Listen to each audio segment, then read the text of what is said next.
Hello students, welcome to Shri Shyam Shikshan Sansthan online classes. आज students mathematics इस lecture में हम पढ़ेंगे। हमारा वलय सिद्धांत का 16वां लेक्चर है, जिसमें हम डिस्कशन कर रहे हैं आइडियल के बारे में। आइडियल का सेकंड पार्ट स्टूडेंट्स हमारा चल रहा है। तो आइडियल की आज हम थ्योरम 3.13 के बारे में डिस्कशन करेंगे, जो बीएससी थर्ड ईयर और बीएससी बीएड सेकेंड ईयर में लगती है। ठीक है स्टूडेंट्स, तो आज जो हमारा टॉपिक है वो है स्टूडेंट्स थ्योरम 3.13। आइडियल वाला टॉपिक हमारा चल रहा है। गुणजावली की जो है स्टूडेंट्स वो हम थ्योरम में कर रहे हैं। गुणजावली 15 थ्योरम है स्टूडेंट, जिनमें से 2 थ्योरम मैंने आपको छोड़ने बताई है, 3.9 और 3.15। ठीक है स्टूडेंट, बाकी आपको करनी है। तो 3.13 थ्योरम का जो सबसे पहले स्टेटमेंट है स्टूडेंट्स वो क्या है कि किसी वलय आर का प्रत्येक विभाग वलय, किसी वलय आर का प्रत्येक समाकारी प्रतिबिंब वो क्या होता है, उसके विभाग वलय के तुल्यकारी होता है। थ्योरम का स्टेटमेंट है ये कि किसी वलय आर का प्रत्येक समाकारी प्रतिबिंब उसके किसी विभाग वलय या अवशेष वर्ग वलय के तुल्यकारी होता है। तो पहले मैं थ्योरम का स्टेटमेंट लिखती हूँ यहाँ पे स्टूडेंट। स्टेटमेंट समझने की ज़रूरत है, उसके आधार पर हम प्रूवमेंट करेंगे। स्टेटमेंट है स्टूडेंट थ्योरम का कि किसी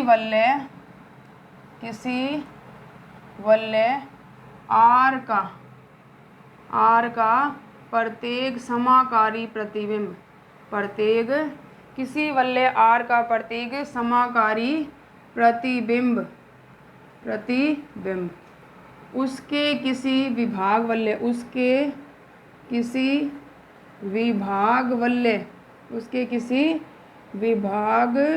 वलय के तुल्यकारी होता है। ये है स्टूडेंट्स हमारा थ्योरम का स्टेटमेंट। तो सबसे पहले थ्योरम के स्टेटमेंट को समझने की ज़रूरत है कि किसी वलय आर का प्रत्येक समाकारी प्रतिबिंब। तो सबसे पहले हमने प्रीवियस लेक्चर में जो थ्योरम की थी 3.12 वो समाकारी प्रतिबिंब पे ही आधारित थी। सबसे पहले तो समाकारिता परिभाषित होनी चाहिए। ठीक है स्टूडेंट्स, समाकारिता होनी चाहिए। तो हम क्या मान लेंगे कि कोई वलय आर है, उसका समाकारी प्रतिबिंब है आर डैश। तो एफ आर से आर डैश में एक समाकारिता हो जाएगी स्टूडेंट्स। फिर इसने बोला है कि किसी वलय आर का प्रत्येक समाकारी प्रतिबिंब हमने माना आर डैश उसके किसी विभाग वलय के तुल्यकारी होता है। तो विभाग वलय होने के लिए क्या होनी चाहिए स्टूडेंट्स, हमारे पास आइडियल होनी चाहिए। तो हम कोई आइडियल मानेंगे वलय आर की। ठीक है स्टूडेंट्स, तो थ्योरम का जो स्टेटमेंट है, इस स्टेटमेंट से हम जितनी भी बातें लिखेंगे इस थ्योरम के लिए वो सारी इसी स्टेटमेंट से आएगी। इसने कहा किसी वलय आर का प्रत्येक समाकारी प्रतिबिंब। तो सबसे पहले हमें समाकारी प्रतिबिंब मानना पड़ेगा आर का, वो मान लिया कि आर डैश है। तो प्रूवमेंट देखिए स्टूडेंट्स, इसका प्रूफ सबसे पहले मानना वलय आर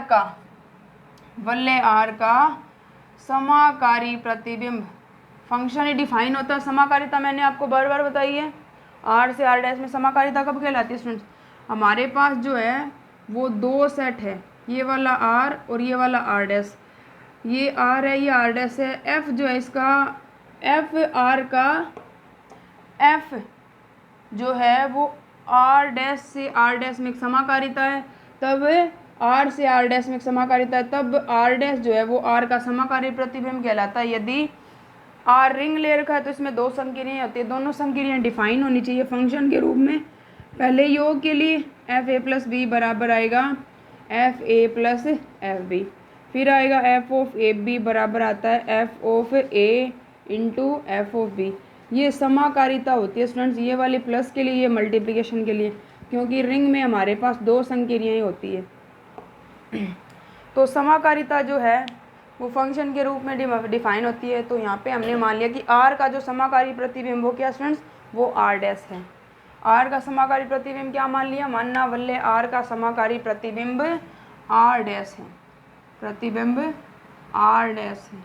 ठीक है स्टूडेंट्स, आर डैश समाकारी प्रतिबिंब मान लिया। अतः एफ एक समारिक, अतः यहाँ पे लिखेंगे अतः एफ आर से आर डैश में क्या है, समाकारिता है।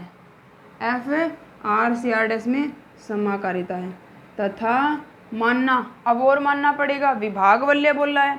विभाग वलय हमारा किस रूप का होता है, आर अपॉन आई के रूप का होता है। इसमें एलिमेंट होते हैं आई प्लस ए के रूप के, और ए बिलोंग करता है कहाँ से, आर से।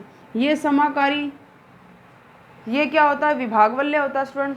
तो विभागवल्य मानने के लिए हमें आर की कोई गुणजावली लेनी पड़ेगी। तो यहाँ पे मान लिया तथा, बुक में के ले रखा है तो हम के ही मान लें, तथा माना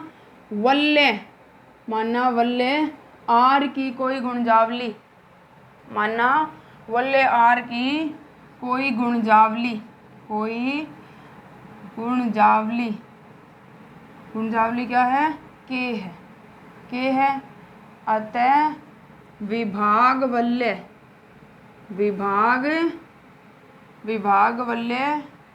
आर अपॉन के, यही होता है। नीचे आइडियल आता है आर अपॉन आई, हमने आइडियल क्या मानना है इसका, यहाँ पे के मानना है।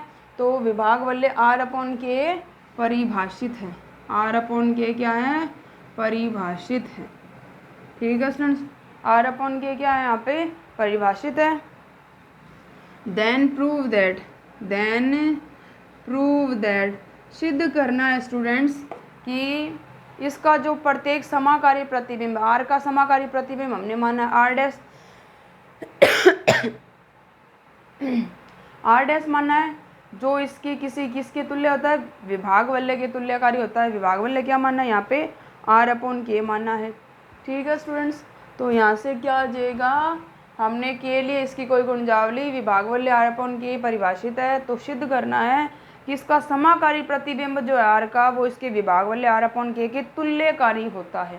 तो प्रूव क्या करना है कि विभागवल्य R upon K is equivalent to, क्या स्टूडेंट्स, इज इक्विवेलेंट टू, तुल्यकारी होता है, is equivalent to R dash.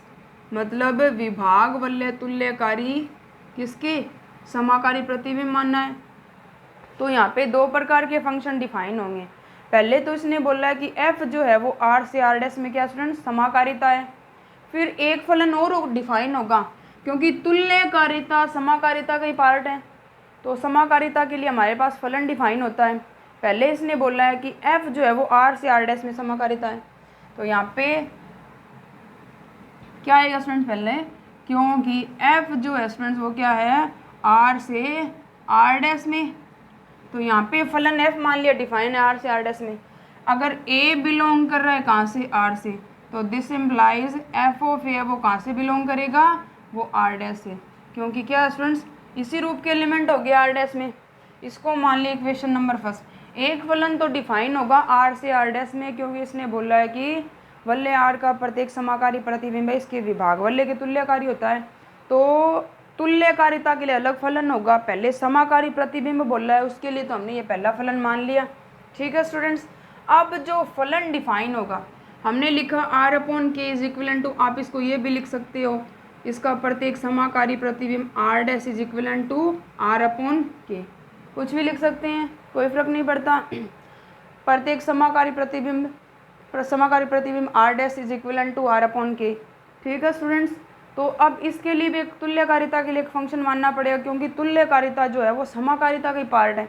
यहाँ पे अब जो फलन में डोमेन बनेगा वो r डैश, और को डोमेन या जो रेंज बनेगी वो r अपॉन के होगी, हमारी होगी स्टूडेंट्स। तो अन्य फलन मान लिया। अतः अब यहाँ पे लिखेंगे, अतः तुल्यकारिता के लिए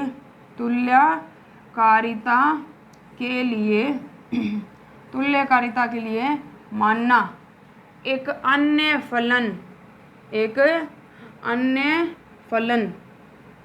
फलन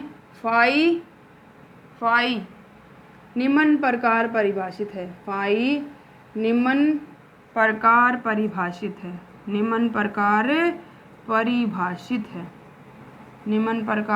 परिभाषित है। फाई स्टूडेंट्स वो किससे किस में होगा, r डैश से r अपॉन के, तो ये हो जाएगा r डैश से r अपॉन के में।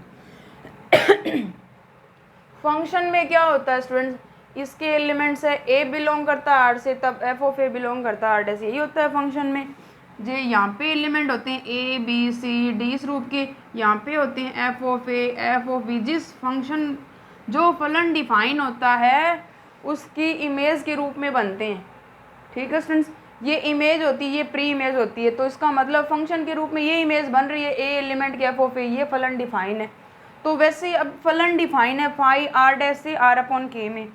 तो आर डैश में जो एलिमेंट है स्टूडेंट्स वो कौन से हैं? आर डैश में एलिमेंट है F of A, F of B, F of C, इस रूप के एलिमेंट है स्टूडेंट। एफ ऑफ बी तक ले लिए है स्टूडेंट्स इस रूप के एलिमेंट।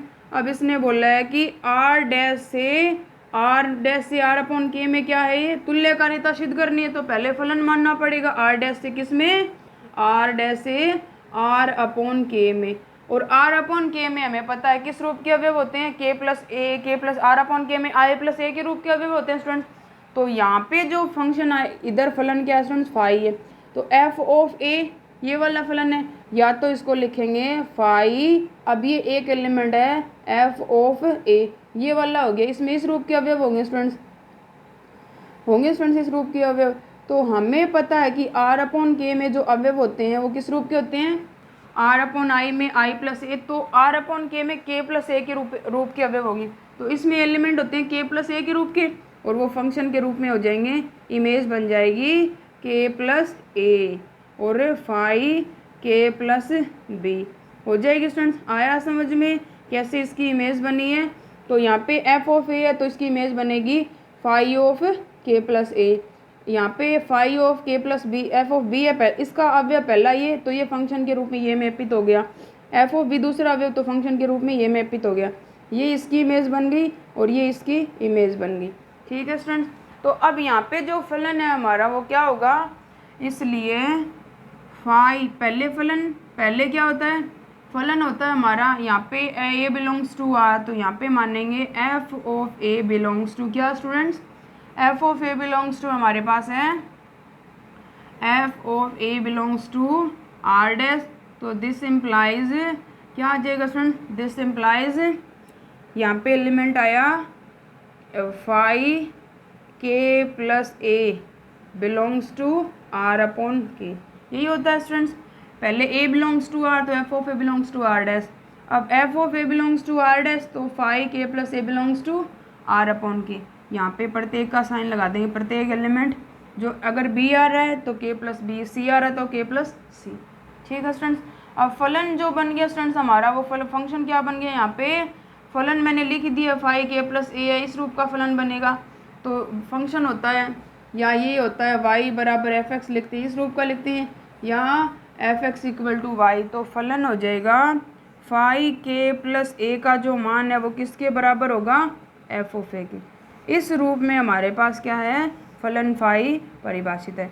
अब फाई को हमें तुल्यकारिता मतलब R dash is equal to R upon K सिद्ध करना है। तुल्यकारिता जो होती है उसमें 4 प्रॉपर्टी होती है तुल्यकारिता की। सबसे पहले तो जो फंक्शन दिया गया स्टूडेंट फलन है आर डैश से आर अपॉन के में फाई, तो फाई सुपरिभाषित होना चाहिए। तो इसमें यहाँ पे लिखेंगे क्योंकि आर डैश आर अपॉन के तुल्यकारी होगा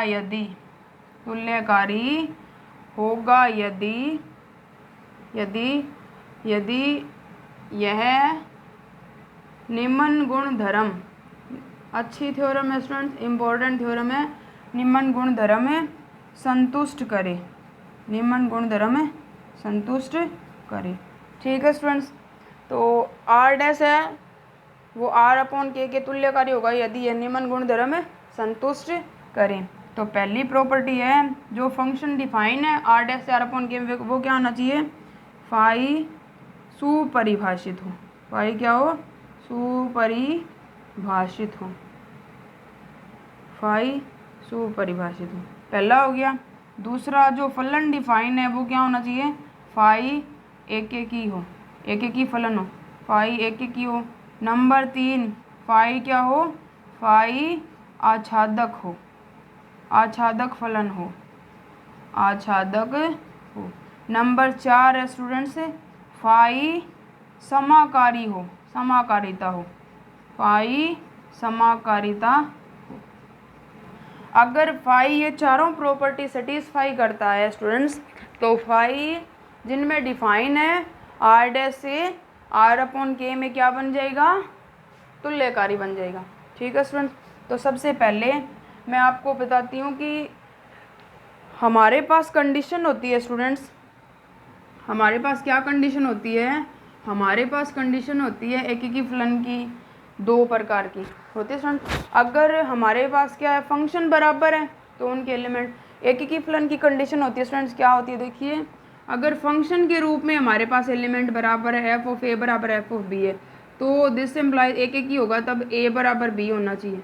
ठीक है स्टूडेंट्स, ये होती है एकीकी फलन की फर्स्ट कंडीशन। या फिर अगर ये नहीं है तो A not equal to B, तो this implies F of A not equal to F of B. ये दो कंडीशन होती है एकीकी फलन की। ठीक है स्टूडेंट्स, फर्स्ट और सेकंड। अब फाई सुपरिभाषित कब होगा, फलन सुपरिभाषित कब होता है, जब उनके एलिमेंट बराबर हो, तो दिस इम्प्लाइज फंक्शन बराबर हो जाए। किसके अपोजिट होती है कंडीशन, ये एकीकी फलन की अपोजिट होती है। इसमें फंक्शन बराबर होते हैं तब एलिमेंट बराबर, इधर जो है अवयव बराबर होते हैं तो बाद में फलन जो है वो क्या होना चाहिए स्टूडेंट्स, फंक्शन बराबर होना चाहिए। तो सबसे पहले हमें प्रूव करना है कि फाई सुपरिभाषित हो। तो फाई को सुपरिभाषित करने के लिए क्या करेंगे स्टूडेंट्स, पहली कंडीशन है फाई सुपरिभाषित हो।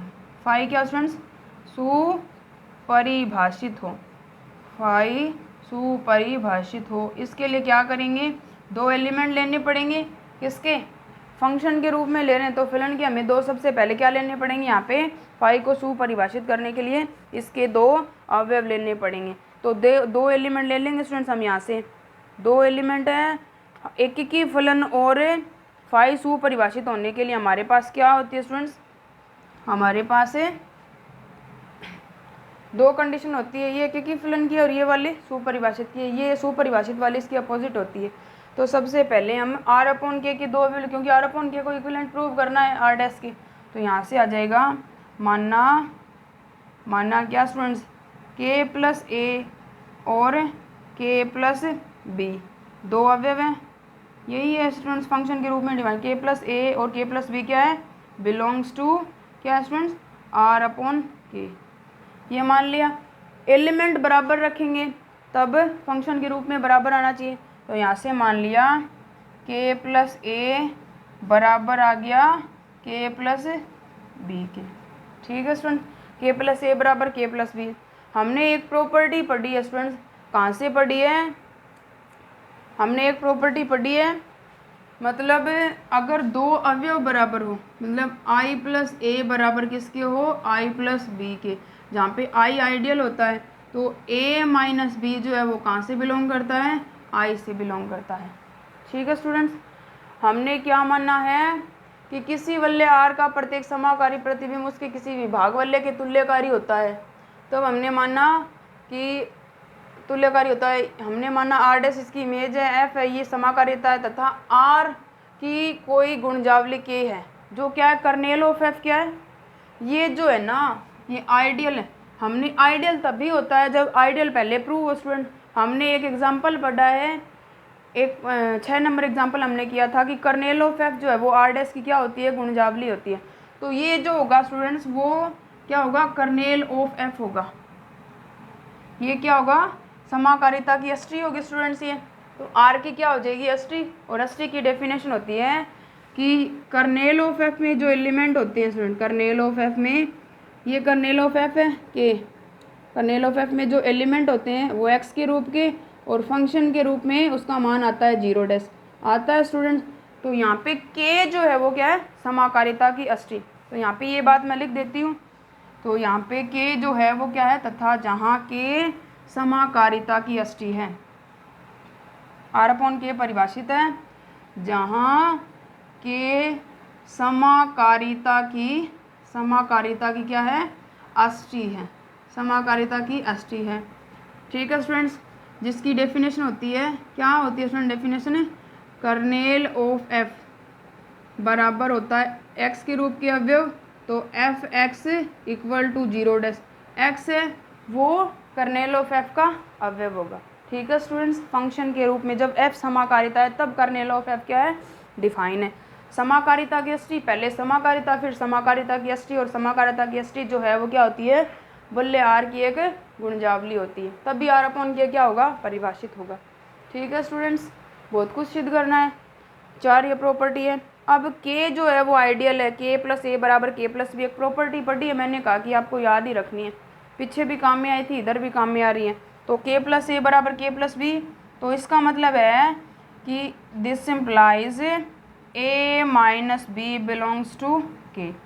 क्या है? कर्नेल ऑफ एफ है, मतलब ये वाला जो एलिमेंट है ए माइनस बी वो किसका हो गया? कर्नेल ऑफ एफ का। तो इसका मीन है कि कर्नेल ऑफ एफ का जो अवयव होगा एक्स, तो फंक्शन के रूप में उसका मान आएगा 0 डैश। 0 डैश जो है वो क्या है? आर डैश का शून्य अवयव है। ठीक है स्टूडेंट, तो यहाँ से आ जाएगा। अब A minus B kernel of F से बिलोंग कर रहा है, के से बिलोंग कर रहा है, के का एलिमेंट है, तो फंक्शन के रूप में ये क्या होगा? इसका मान 0 डैश। तो दिस इम्प्लाइज लिख सकते हैं स्टूडेंट्स, फंक्शन के रूप में ए माइनस बी बराबर 0 डैश। ठीक है स्टूडेंट्स, अब हमारे पास फलन डिफाइन है, इसको नाम दे दिया 2 नंबर। एफ ऑफ ए का जो मान है वो 5k प्लस ए होता है स्टूडेंट्स। तो यहाँ से फंक्शन के रूप में इसका मान आ गया हमारे पास 0 डैश। तो इसको हम क्या लिख सकते हैं स्टूडेंट्स? इसको हम ये वाला भी लिख सकते हैं आगे, एफ ऑफ ए प्लस का साइन इधर माइनस का बी बराबर 0 डैश लिख सकते हैं स्टूडेंट्स। क्यों? अब इनको क्या कर लेंगे? प्लस का साइन आ गया, रिंग में क्या होती है? 2 संख्या प्लस और गुणा। तो अब क्या करेंगे? ये प्लस वाली संख्या रहेगी, इनको अलग अलग कर लेंगे, एफ ऑफ वे plus F of minus B बराबर आ जाएगा 0 डैश। क्यों स्टूडेंट्स? क्योंकि एफ क्या है? एफ समाकारिता है। एफ क्या स्टूडेंट्स? समाकारिता है, क्योंकि हमने स्टार्टिंग में यही मानना है कि आर का जो समाकारी प्रतिबिंब है वो आर डैश है। तो प्लस के लिए समाकारिता परिभाषित होगी और गुणा के लिए भी होगी। तो प्लस के लिए समाकारिता होगी, एफ ऑफ ए अगर कंबाइंड रूप से डिफाइन है तो अलग अलग भी क्या होंगे? वो परिभाषित होंगी। तो F of A plus minus का साइन अंदर ले लिया, एफ ऑफ बी बराबर 0 डैश। अब स्टूडेंट्स इसको लिख सकते हैं F of A minus F of B बराबर 0 डैश। ठीक है स्टूडेंट्स, अब समीकरण 2 से एफ ऑफ ए का मान है 5k plus A, F of B का मान होगा 5k प्लस बी, तो इसका मान आ जाएगा 5k प्लस ए माइनस 5k प्लस बी बराबर 0 डैश। समीकरण 2 से, समीकरण 2 से। ठीक है स्टूडेंट्स, ये वाला मान आ गया हमारा। अब 0 ये है, इसको इधर ले जाएंगे तो यहाँ पे आ जाएगा 5k प्लस ए बराबर 5k प्लस बी, मतलब एलिमेंट जो है वो बराबर लेके चले थे और फंक्शन क्या आ गया स्टूडेंट्स? हमारा बराबर आ गया। समझ में आ गया होगा? तो यहाँ से लिखेंगे अतः फाई सुपरिभाषित है, सुपरिभाषित है। ठीक है स्टूडेंट्स, इक्वेशन जो भी नाम देना चाहो इसको स्टार मान लिया। अब क्या सिद्ध करना है? 2 नंबर है, फाई एक की है, फाई क्या हो? फाई एक की हो, एक की हो, एक के लिए क्या करेंगे स्टूडेंट्स? फंक्शन के रूप में इक्वल मानेंगे और फिर एलिमेंट बराबर आने चाहिए। तो ये पूरी है ना स्टूडेंट्स, अपोजिट कंडीशन लेके चलेंगे, अपोजिट पूरा लेके चलेंगे, यहाँ से लेके यहाँ तक आ जाएगा। ठीक है स्टूडेंट, फाई के की इसके लिए पहले एलिमेंट तो मानने ही पड़ेंगे। तो के प्लस ए और के प्लस बी 2 एलिमेंट है वो बिलोंग कर रहे हैं आर अपॉन के से, ये मान लिया। अब अपोजिट लिख लेंगे, फंक्शन के रूप में क्या मान लेंगे? मानना फाई के प्लस ए जो है वो किसके बराबर है? फाई के प्लस बी के। अब वो ही पीछा इधर लेके आएंगे, तो यहाँ से फाई के प्लस ए बराबर फाई के प्लस बी, इधर लेके आए, इक्वल टू आ गया 0 डैश। वही एलिमेंट लेना है, अपोजिट कंडीशन लेके। अब ये एफ ऑफ ए होता है, ये एफ ऑफ बी होता है समीकरण नंबर 2 से। ठीक है स्टूडेंट, तो इसका मान रख लेंगे F of A minus F of B बराबर 0 डैश। अब ये नेगेटिव साइन अंदर ले लेंगे, एफ ऑफ ए प्लस का एफ ऑफ माइनस बी बराबर 0 डैश। ठीक है स्टूडेंट, एफ समाकारिता है, एफ समाकारिता है तो कंबाइंड को अलग अलग लिख सकते हैं और अलग अलग को कंबाइंड लिख सकते हैं। तो यहाँ से आ जाएगा this implies F of A plus और माइनस बी इक्वल टू क्या स्टूडेंट्स? 0 डैश।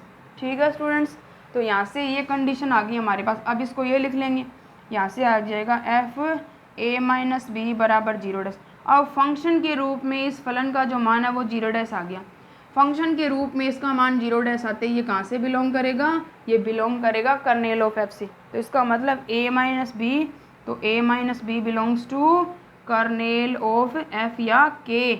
ठीक है स्टूडेंट्स, कर्नेल ऑफ एफ क्या है, आइडियल है, तो इसका मतलब है ये k से बिलोंग कर गया, तो k से बिलोंग करते ये ऊपर वाला लिख सकते हैं, ऊपर वाला है तो नीचे वाला लिख सकते हैं।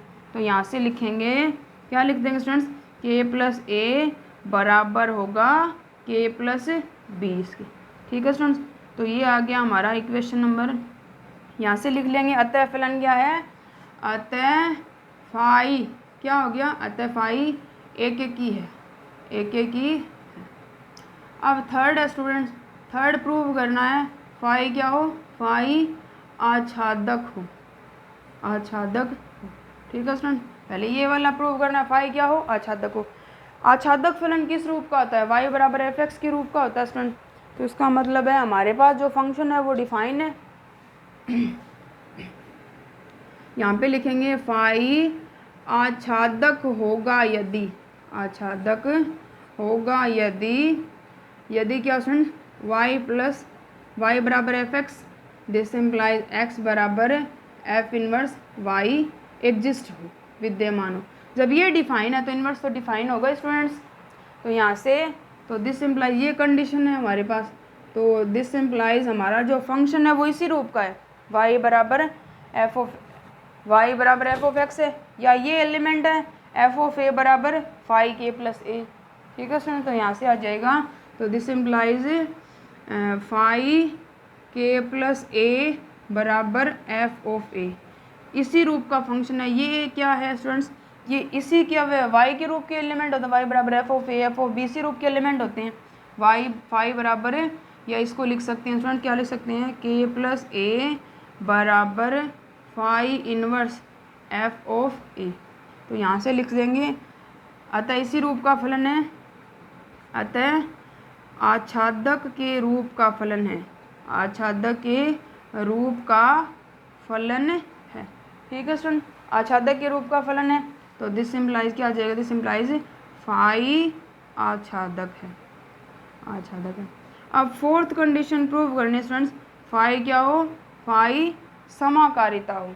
समाकारिता के लिए हमारे पास कितनी कंडीशन होती है स्टूडेंट्स, प्लस के लिए समाकारिता सिद्ध करनी है, और प्लस के लिए हमें समाकारिता सिद्ध करनी है, और साथ में गुणा के लिए समाकारिता सिद्ध करनी है। ठीक है स्टूडेंट, तो यहाँ से आ जाएगा फाई, अब की बार सिद्ध करना है फाई क्या हो, समाकारिता हो। समाकारिता के लिए क्या करेंगे, पहले एलिमेंट ही लेने पड़ेंगे। लेट मानना के प्लस ए और के प्लस बी है, वो कहाँ से बिलोंग कर रहा है, इजी थ्योरम है स्टूडेंट्स, अगर समझ में आ गई तो बहुत अच्छी थ्योरम है, इंपॉर्टेंट थ्योरम है। के प्लस ए और के प्लस बी दो एलिमेंट लेते हैं, समाकारिता के लिए दो एलिमेंट होने चाहिए, फंक्शन के रूप में कंबाइंड रूप से डिफाइन है, तो वो अलग अलग भी क्या होने चाहिए, डिफाइन होनी चाहिए। तो यहाँ से क्या ले लेंगे, यही होती है समाकारिता। प्लस के लिए पहले कंबाइंड रूप से परिभाषित, तो अलग अलग भी परिभाषित हो। ठीक है सर, प्लस के लिए होती है, तो पहले क्या कर लेंगे, इनको लिख लेंगे फाई, फलन फाई है, कंबाइंड रूप से लिख लेंगे फाई के प्लस ए प्लस के प्लस बी। ठीक है स्टूडेंट, के प्लस ए और के प्लस बी किसके अवयव है, आर अपॉन के, और आर अपॉन के क्या है, विभाग वल्य, और विभाग वल्य में प्लस संक्रिया डिफाइन होती है यदि क्या स्टूडेंट्स, आई प्लस ए प्लस आई प्लस बी हो। तो इनको लिखते हैं आई प्लस, क्या लिखते हैं स्टूडेंट्स, आई प्लस ए प्लस बी लिखते हैं स्टूडेंट्स। ये होती है आर विभाग वल्य, तभी परिभाषित होता है जब ये प्लस संक्रिया होती है और गुणा अलग होती हैं। तो ये विभाग वल्य की अवयव है, तो यहाँ से इसको लिख सकते हैं फाई के प्लस इक्वल टू आएगा फाई के प्लस ए प्लस बी लिख सकते हैं स्टूडेंट्स। और इसका जो मान है, क्योंकि फाई के प्लस ए जो है वो एफ ऑफ ए के बराबर होता है, तो ये जो है वो किसके बराबर होगा, F of A plus B के होगा स्टूडेंट्स, एफ ऑफ ए के बराबर ही, क्योंकि फाई के प्लस ए का जो मान है वो एफ ऑफ ए है, तो ये फाई के प्लस ए प्लस बी है, तो ये F of A plus B के बराबर हो गया। और एफ क्या है, एफ समाकारिता है, तो एफ को हम अलग अलग लिख सकते हैं, तो this implies F of A plus B बराबर आ जाएगा F of A plus F of B. क्यों, क्योंकि एफ क्या है, समाकारिता है स्टूडेंट्स, एफ समाकारिता। अब एफ ऑफ ए का जो मान है वो किसके बराबर है, वो मान है के प्लस ए के, फाई के प्लस ए के बराबर है, और ये वाला फाई, तो दिस इम्प्लाइज क्या आ जाएगा, इसका मान आ जाएगा फाई के प्लस ए प्लस फाई के प्लस बी, इनके बराबर हो जाएगा स्टूडेंट्स ये वाला मान। तो यहाँ से आ जाएगा फाई के प्लस ए प्लस फाई के प्लस बी है, तो यहाँ से फाई के प्लस ए प्लस के प्लस बी जो है कंबाइंड रूप से परिभाषित है, तो हमारे पास यहाँ पे अलग अलग परिभाषित आ गया। तो इसका मतलब क्या हो गया, प्लस के लिए समाकारिता। अब हमें सिद्ध करनी है गुणा के लिए समाकारिता। तो गुणा के लिए क्या करेंगे, दो एलिमेंट्स का मल्टीप्लिकेशन।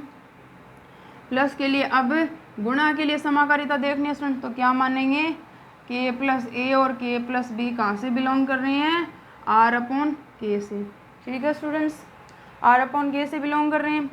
तो यहाँ पे पहले फंक्शन के रूप में दो एलिमेंट का मल्टीप्लिकेशन लिखेंगे, के प्लस ए इंटू के प्लस बी। ठीक है स्टूडेंट्स, क्योंकि क्या है स्टूडेंट्स, के प्लस ए इंटू के प्लस बी हो तब गुणा के लिए संक्रिया डिफाइन होती है हमारे पास, जब आर अपॉन के क्या हो, विभाग वल्य हो। के प्लस ए इंटू के प्लस बी का जो मान होता है वो बराबर होता है के प्लस ए डॉट बी के, होता है स्टूडेंट्स इसकी। तो यहाँ से लिख लेंगे के प्लस, मतलब फाई फलन है, अंदर लिख लेंगे K plus A B, A dot B. इसका जो मान है, क्योंकि फाई के प्लस ए का जो मान एफ ऑफ ए के बराबर है, तो इसका जो मान है वो किसके बराबर हो जाएगा, एफ ऑफ ए बी के बराबर। और एफ क्या है, क्योंकि एफ समाकारिता है, प्लस के लिए भी होगी और गुणा के लिए, तो अलग एक कंबाइंड है, अलग अलग कर लेंगे, F of A into F of B आ जाएगा। ये वाला लेके चले थे स्टूडेंट्स, इक्वल है, इसके इक्वल में एफ ऑफ ए का मान है के प्लस ए इंटू के प्लस बी के। ठीक है स्टूडेंट्स, तो हम लेके चले थे फाई के प्लस ए इंटू के प्लस बी बराबर आ गया हमारा के प्लस ए इंटू के प्लस बी। ठीक है स्टूडेंट, ये हो गया हमारा जो भी आगे वाली equation, double star triple star जो भी है, मतलब अतः यहाँ से लिख सकते हैं क्या है स्टूडेंट, जो फलन डिफाइन था यहाँ से ये लिखेंगे कि आर अपॉन के जो है वो इक्विवेलेंट होगा किसके, आर डैश की। क्यों, क्योंकि जो इनमें जो फलन डिफाइन है, इनमें जो फंक्शन डिफाइन है फाई, वो क्या हो गया, वो पहले तो हो गया हमारा सुपरिभाषित यहाँ तक, फिर हो गया एक की यहाँ तक, फिर हो गया वो अछादक, और फिर क्या हो गया फाई जो वो समाकारिता हो गया। ठीक है स्टूडेंट्स, अगर कोई भी फंक्शन है वो तीनों कंडीशन सेटिस्फाई करता है, तो इसका मतलब वो क्या है, वो अपने मैपित फंक्शन में क्या है, तुल्यकारी है। तो R dash is equivalent to R upon K. ठीक है स्टूडेंट्स, मोस्ट इंपॉर्टेंट थ्योरम है। इसकी एक थ्योरम और रहती है स्टूडेंट्स, थ्योरम 3.14, मोस्ट इंपॉर्टेंट है स्टूडेंट्स, बहुत बार पेपर में आई भी है, सेकेंड ईयर में लास्ट ईयर जिस साल पेपर हुए थे उस साल वो वाली थ्योरम आई थी 3.14। ठीक है स्टूडेंट्स, तो अच्छी तरह से कवर करनी है, अच्छी थ्योरम है, इंपॉर्टेंट थ्योरम है।